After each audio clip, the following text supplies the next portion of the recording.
Hi and welcome to podcast Beyond Binary.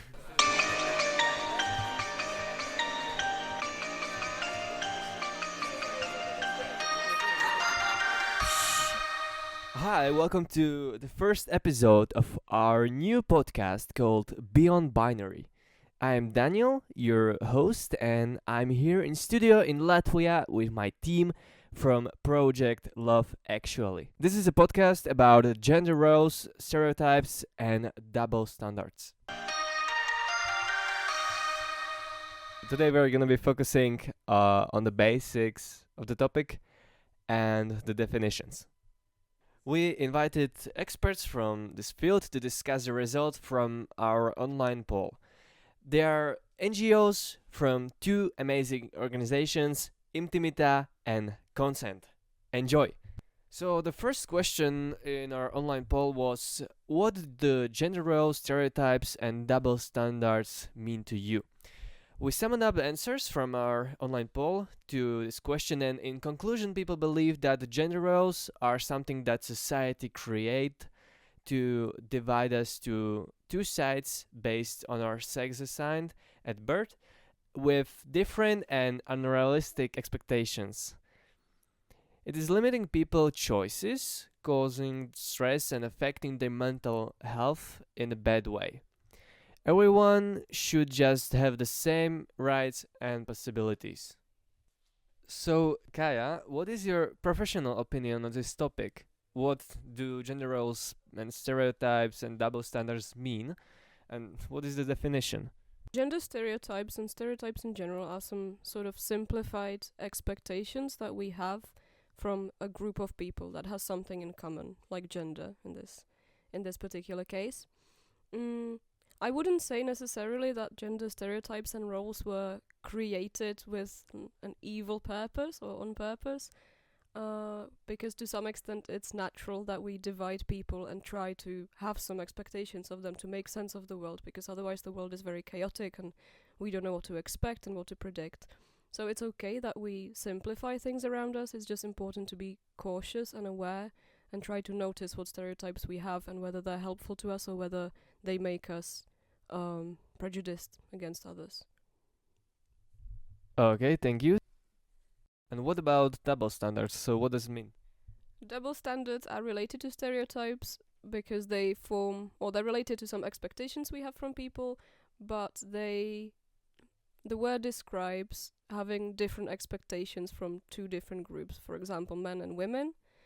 And I think that a particular dangerous form of stereotypes, because they can, for example, be related to trivializing sexual violence. If we have different expectations from what men and women can wear or how they can behave sexually, and then make inferences based on that. Thank you, Sign Club. The second question was, what is your experience with this topic? Many answers to this question contain phrases like feminine way, masculine way, act like a boy, act like a girl. Stereotypical expectations were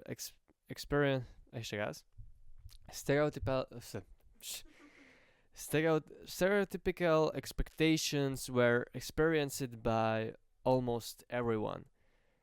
Pressure on the people to act like some may say in a standard way, which no one of them like.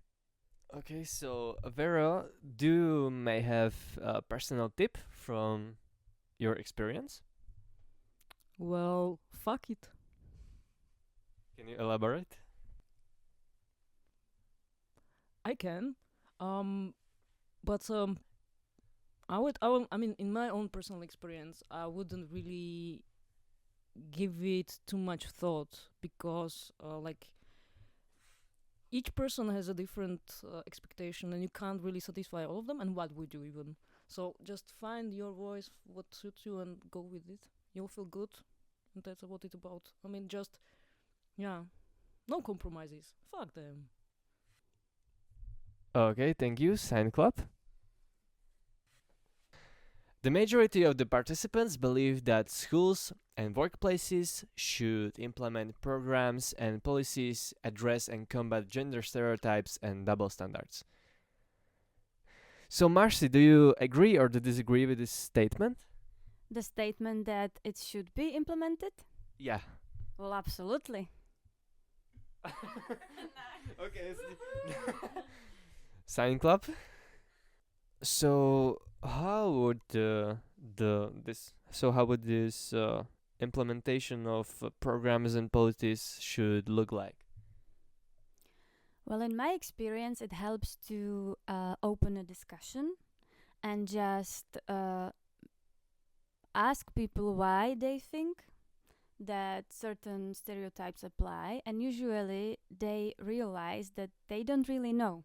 It's just something that they heard maybe from other generations and they just keep believing it. But when you actually confront them with some evidence-based facts, they can change their attitude, and especially with young people and youth in general, they do not hold these beliefs for 20 years, so it's easier to change the perspective.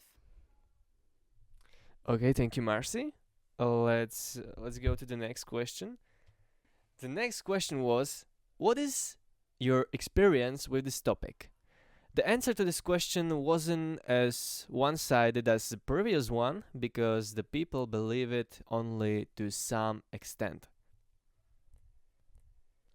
We are very happy about the results of the last question because we can see that our participants are actively trying to challenge or change the gender stereotypes.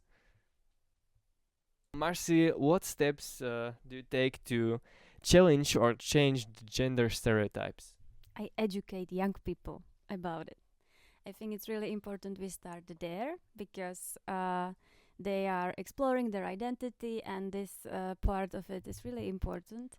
I also challenge people on gender stereotypes that I notice, like at schools or even like in public transport. I do like to voice my disapproval, and I would like to support everyone to do the same.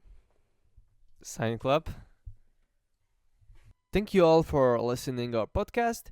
Special thanks to Marcy and Kaya from Konsent and Vera from Intymyta for sharing their professional point of view. And don't forget to follow us on our Instagram.